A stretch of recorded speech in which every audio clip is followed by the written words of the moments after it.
You're watching Eye on Africa, France 24's program focused on the continent. I'm Charlie James, and here's what's ahead.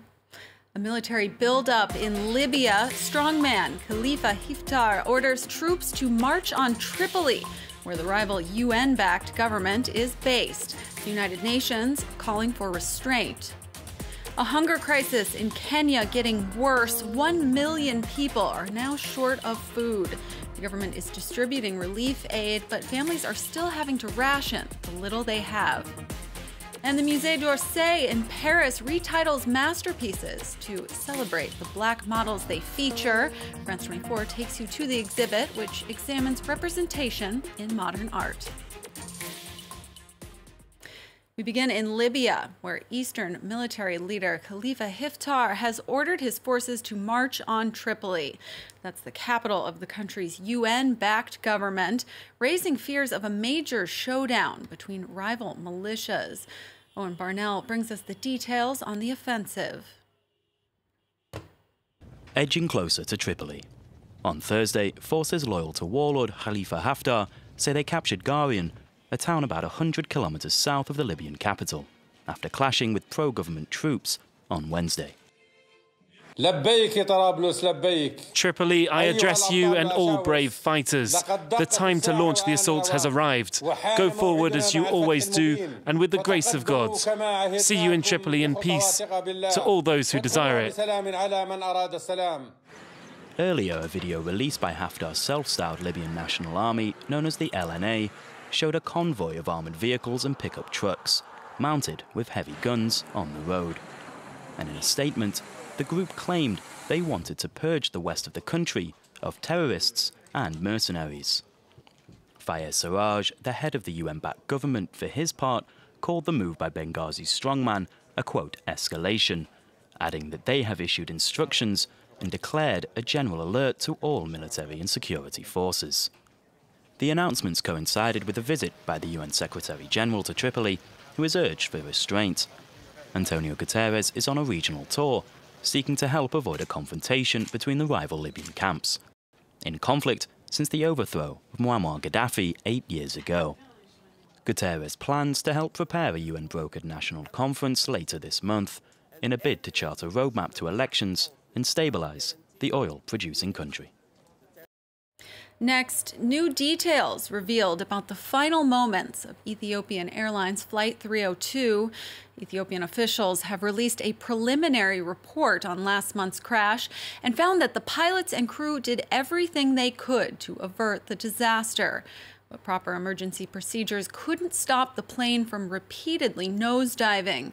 Though the pilots battled with the controls, it crashed just 6 minutes after takeoff, killing all 157 people on board. Authorities recommended the plane's manufacturer, Boeing, review its flight control system, but they stopped short of blaming the company for the crash. This upset some of the victims' relatives. Today's preliminary report suggests Boeing could have done better in notifying the problem with the aircraft system earlier on. So I hope the investigation will continue into related reports. This is causing us a great deal of pain. It is so sad to learn that our loved ones would have been spared if this problem was detected on time. For the second time this year, inter-community clashes in Burkina Faso have left dozens of people dead. 62 people were killed this week in the country's north, half in jihadist attacks, which then sparked deadly retaliations between different ethnic groups. The fighting near the Mali border was spread over 3 days and appears to have been triggered when suspected militants murdered a religious leader. Though stable for decades, in recent years, Burkina Faso has seen a spillover of violence from neighboring Mali. Because of an ongoing drought, 1 million people in Kenya currently need food aid. A lack of rain last autumn has caused crops to fail, worsening a hunger crisis that first started in the summer. Nicolas Chamon tells us about the efforts to distribute food aid to those who need it. Turkana in northwest Kenya is the poorest of the nation's 47 counties. Pastoralist communities store their savings in animals rather than banks. But over the years, recurring droughts have been a great threat to their herds and crops. The current dry spell has left 1 million Kenyans across the country short of food. When we wake up in the morning, our children have nothing to eat. They stay hungry all day. They only eat in the evening if we have food stocks. The government and aid agencies have begun food distribution programs. The current drought is still ongoing.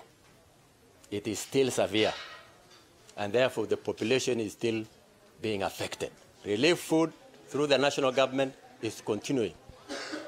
That will continue until we make sure that we have the rains.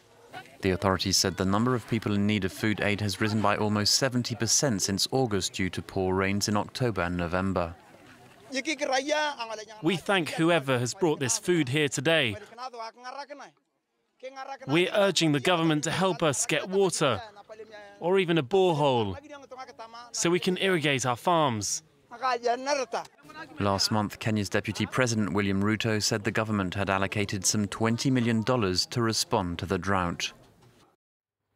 On Sunday, Rwanda will mark 25 years since the genocide of over 800,000 Tutsi people. France supported the Hutu-led government at the time and has been blamed by Rwanda for being complicit in the killings.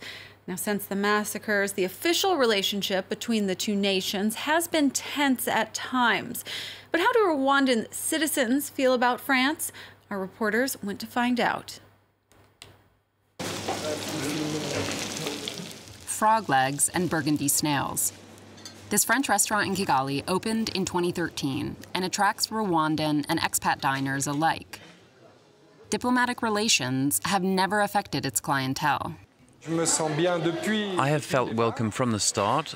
I have never had any issues because I'm French. Absolutely not. You just have to respect the rules, have your work permit, provide documents, but that's like everywhere else. Here, all the waiters speak French. French is one of the 4 official languages of the country. Although school is mainly taught in English, students are always keen to learn Molière's language. At this school, the Franco-English curriculum, created in 2003, is increasingly in demand. Bonjour. Ça c'est saluer. We started with 20 students, and now all our schools combined have over 700 in the bilingual section. They're aware that if they want to have a good job, it's better to be bilingual. Despite the interest in French culture, diplomatic ties remain complicated. There's been no French ambassador in Kigali since 2015, but authorities say they're ready to move forward. There is a determination, certainly on our side, to make sure that the relationship with France improves. We sense the same determination from President Macron and his government. As evidence of this, Kigali invited the French president to attend upcoming genocide commemorations. He's unable to attend, but will send a representative, Hervé Bourvil, a French deputy born in Rwanda. And finally, an exhibit at the Musée d'Orsay here in Paris is highlighting the role of Black models in art history. Paintings by some of France's best-known artists have been renamed to put the focus directly on their Black subjects. Erin Ogunki reports on the show that is putting these underrepresented models in the spotlight. Placing models often relegated to the background, up front and center. And in doing so, breathing new life into the work of some of the Western world's most well-known painters.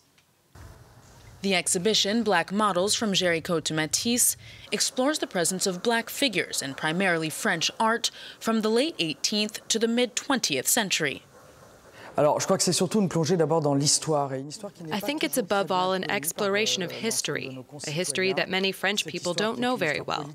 It's a social, political, and cultural history, because we talk about paintings created by notable artists, Géricault, Manet, Delacroix, Matisse, Gauguin, Degas, they're all here.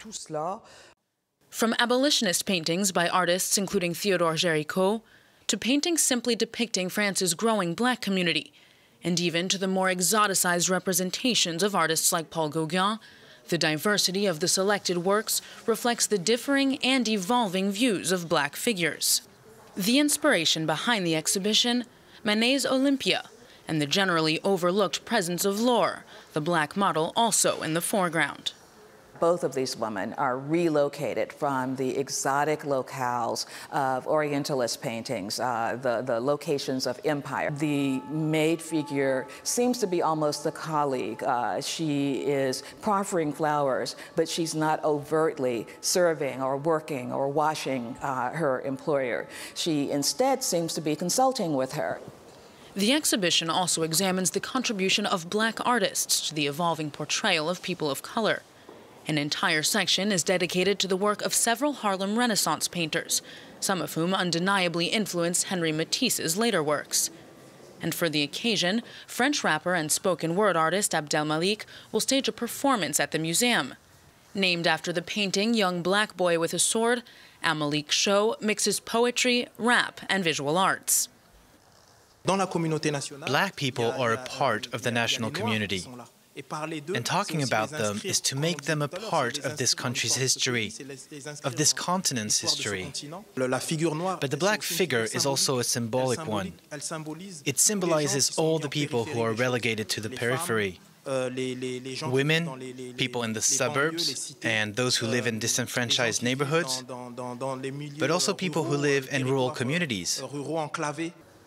The curators say they hope the Orsay show will pave the way for the stories of other lesser-known black models and artists to be told.